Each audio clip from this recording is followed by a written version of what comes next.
Yo, what's good, guys? Welcome back to another video. And this video is going to be a little weird because it started totally different from what it's going to be in the end. So I'm going to take y'all back to the beginning of this video. A couple weeks ago, my homie Thomas Vision Films hit me up. He said he had a Ronin SC2, RSC2, whatever the new Ronin is, the smaller version of it. He said he had one of those. He had just got it in, he unboxed it, and he hit me up. He said, yo, do you want to come test out the RSC2? I was a little apprehensive at first just because I don't really like using new gear that doesn't interest me like that. You know, that's just me. Like, I get that I'm in the minority on this. And I also really just dislike these sorts of gimbals. I love the Ronin M. Y'all know that if y'all know me. And I know I'm in the minority with that too. And that's cool. That's just my personal preference in terms of gimbals. Like hold on real quick. Like I've had this right here for the past couple of months, and I've used it like once, literally like one time. I used it on the Arizona documentary. This is the Zhiyun Crane 2S. I've used this like once, like literally one time. Let me put this down. And it's not because there's anything wrong with this at all. Like, this is an incredible gimbal. I've seen some amazing stuff from it. It's just not my personal preference, and I just don't like these kinds of gimbals. That's just me. So hit me up. Asked me if I wanted to go test it out. I'm like, cool. So we link up, and his original idea for his video concept on his channel, which you guys can check out, I'll link it up above, and I also want you guys to go check out his channel. Anyways, subscribe. He's a filmmaker who's trying to give people knowledge on shooting by themselves. He was doing wedding stuff. Go check him out. His content's tight. Storytelling's amazing. But his original idea for our collaboration was that one of his homies pulled up. He had a really nice car. He was like, yo, we're gonna film a sequence of him pulling up, getting this car, driving off, whatever. We're gonna highlight his car. All right, so I'm like, cool. Pull up. Not only am I using a gimbal that I've never ever used before in my life, but I'm also using a GH5, which I haven't used in years. And I've also never used anamorphic lenses before. So we have everything that we were using in terms of gear I've never ever used before. And I don't typically do this because in the past, which I'll talk about in a little bit, it has been very disruptive to the process of me creating anything, right? So we had the RSC2, we had the DJI, not the DJI, we had the GH5, we had anamorphic lenses. I'll make sure to link those down below. I'm not sure what the brand was. We had that, and we were also using the Ninja 5 as well.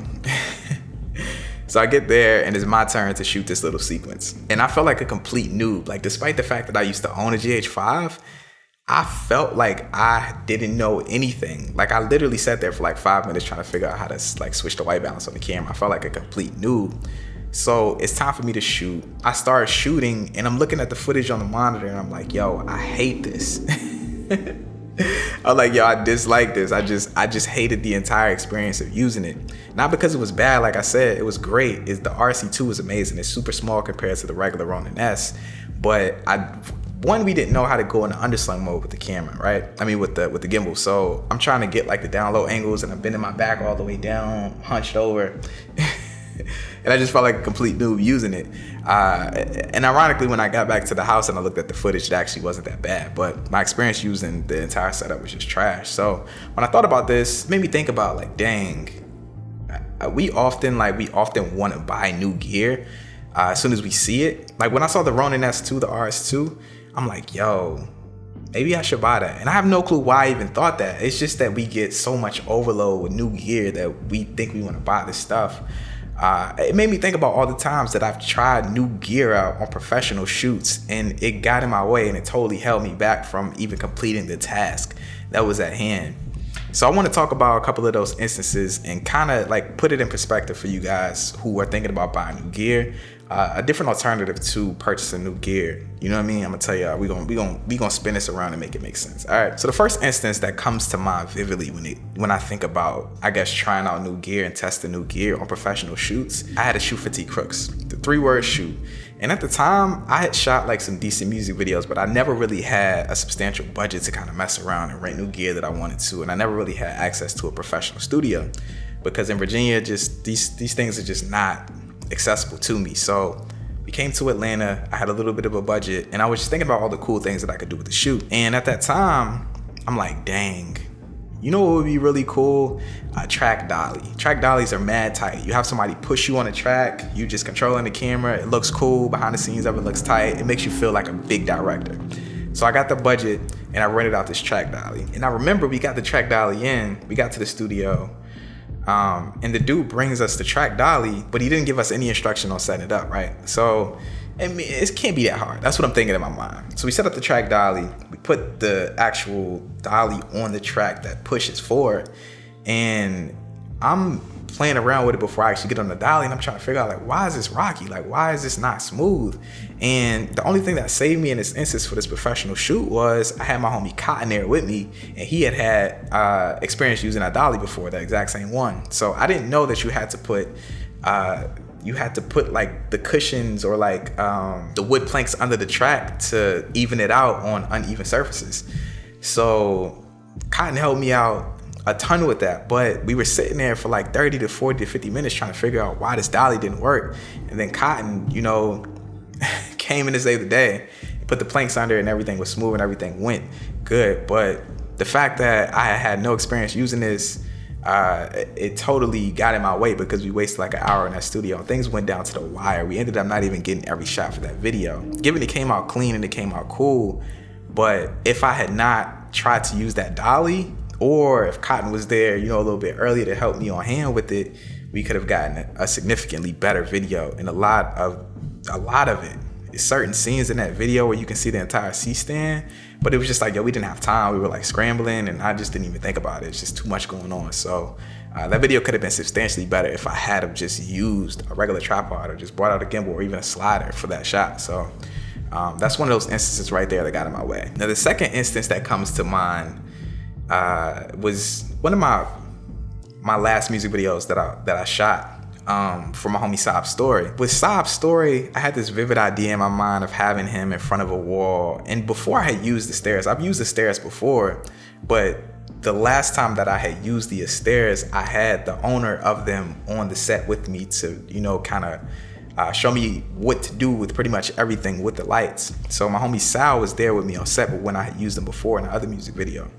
And with this one, I had rented them from him, but he wasn't there. So I'm just trying to go off of memory and figure out what I needed to do with the lights. So I knew for a fact that I wanted to have the lights flashing pink and blue. Get the lights out, we set the lights up for the shot, turn the lights on, and the lights won't connect to the receiver.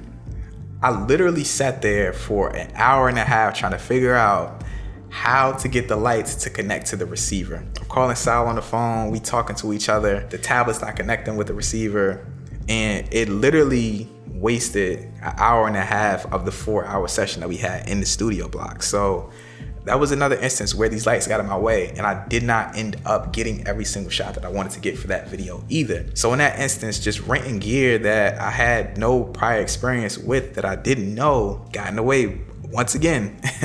So that right there was one of the extremes as well, and the scenarios where I wanted to use something that I hadn't used before. Given I had used the stairs before, but the fact that I had an operator on set with me who knew everything and set them up and did everything that needed to be done with them, it just got in my way. And the next instance where this happened for me once again, I was out in Seattle with my homie Redhead, and the Blackmagic Pocket Cinema Camera 4K had just came out. Everybody was talking about it, was the hype, it was the cool thing, and I wanted to get it in and shoot some YouTube content with it and actually use it on the music video set. But I did not test out the camera before I actually took it to shoot the music video. I literally got it mailed into me, and I got the camera a day before I had to fly all the way across the United States and use it for a music video. The total F up on my part. So we get to Seattle. All right, and you know, I had a day in Seattle to kind of mess around with the camera. So we drove around Seattle, I filmed some pickup footage with it. I just tested out the camera, figured out the settings, figured out what I need to do with the camera. At that point, I'm feeling good. I'm like, yo, all right, I know how to change the settings. I know how to get into this frame rate. I know how to do all of the things with the camera. All right, we get to the set the next day, and I had heard online that the battery life for the camera was poop. I heard it was trash. So I brought a couple extra batteries. At the time, I probably had like 4 or 5 Canon LPE6 batteries, and I'm like, all right, I'm good. I'm gonna be able to use these batteries. I'm gonna be fine. So we get to the set, we set up the scene in the living room, one of the shots I wanted to get, and I go to put the camera on my Ronin M. The camera doesn't go on there. It's too wide. I need an offset plate to put the camera on the Ronin M. So everything that I pretty much planned in this Airbnb that we were supposed to shoot for this video, I couldn't do because I could not put the camera on the gimbal. I ended up having to shoot the whole video handheld. All right, not a big deal, but a lot of the shots that I had lined up were like super long takes between him and crowds to kind of signal him out. In the middle of it, he had this cool like gold jacket on. Had to shoot it handheld, whatever. All right, so I'm shooting the video. I got past the gimbal thing, and I'm noticing I'm running through batteries fast. I'm talking about as soon as we got there and I'm trying to frame up the first shot, I am literally, I've already ran through one battery. All right, so once it's time for me to actually shoot, one of my batteries already gone, so I got 4 left. And I run through probably like 3 or 4 takes. I'm letting the models, you know, get their stuff together for a couple of the B-roll scenes that we need to do in the next room. I'm already ran through another battery. Next scene set up, we got to do the performances. Ran through another battery. I literally ran through a battery in idle. So I'm on my last battery. I got a ton more scenes that I need to get for this music video. And this battery just went out like that. So I ended up not having a battery for the music video to even finish it. So I had to put it together for what it was. And it's just like, that's one of those instances where having new gear, not testing it out, or not knowing anything about the camera and how I need to rig it up, bit me in the butt on a professional shoot where I was getting paid to complete a task. So man, new gear is cool, it's fine to talk about, but like when you in these instances where you don't have any experience using this new gear, it can totally get in the way. Every time I pick up a new camera that I've never used before or I haven't used in a long time, I feel like a complete noob. Like you can hand me an A7 III right now and I have an A7 III and I probably won't know how to even set the camera up. That's just me and getting used to certain gear that I'm used to using. And I know a lot of y'all feel the same way. Every time I get something new in, I have to literally sit with it for weeks to months to even know the ins and outs of it. And most of the time when I get new gear in, if it's not a lens, if it's not a light, it literally holds me back. And that's why the majority of the time, the things that I do upgrade with my gear, it tends to be a light or a lens. And those are the 2 things that really evolve the image of whatever you're shooting anyways. So beyond that, new gimbals, new cameras, new tech, it all tends to just get in my way when it comes to shoots. And I think a better way to approach trying out new gear, if you have the resources, if you have the means to, if you're in the best places around the United States to do this, of course, is to literally pay people to operate this gear on sets where you need them to do it. And this makes a lot of sense for a lot of different reasons. And the biggest one is you don't have to spend your money buying something that you're probably going to use like once or twice. Like go pay a gimbal operator when you need a gimbal, or go pay a Steadicam user when you need a Steadicam, go pay a drone operator when you need a drone.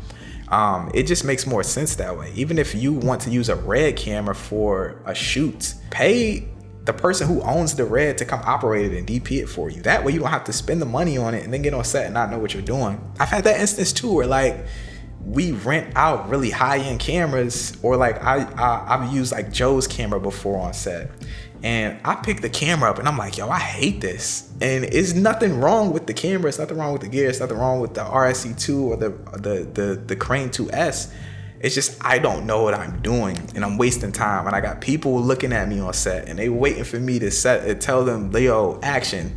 Like, these are all instances where new gear totally gets in the way. So I know this is a video of me just rambling about a lot of randomness, but that's my experience and how new gear and new tech has gotten in the way with me on sets. So yeah, man, if you're thinking about picking up something new, something that's like very niche, or like even a new camera, if you're in LA or in Atlanta or New York or anything like that, just pay a camera operator. You don't have to buy a Red for 80 grand. You can just pay the person who owns the gear. Then you don't have to fiddle and wrestle with it, and you don't have to wait on set trying to update a Stereotubes for 2 hours. Like, I don't know. Anyways, let me know down in the comment section if you guys have ever ran into problems like this where you just try new gear out and you have no clue what you're doing, because man, it's a total hassle and a half for me, and I know that it sucks. So yeah, man, if you like this video, I have to make random content about like super story time stuff, so consider hitting that subscribe button, man. With that being said, I'm out, y'all. Peace.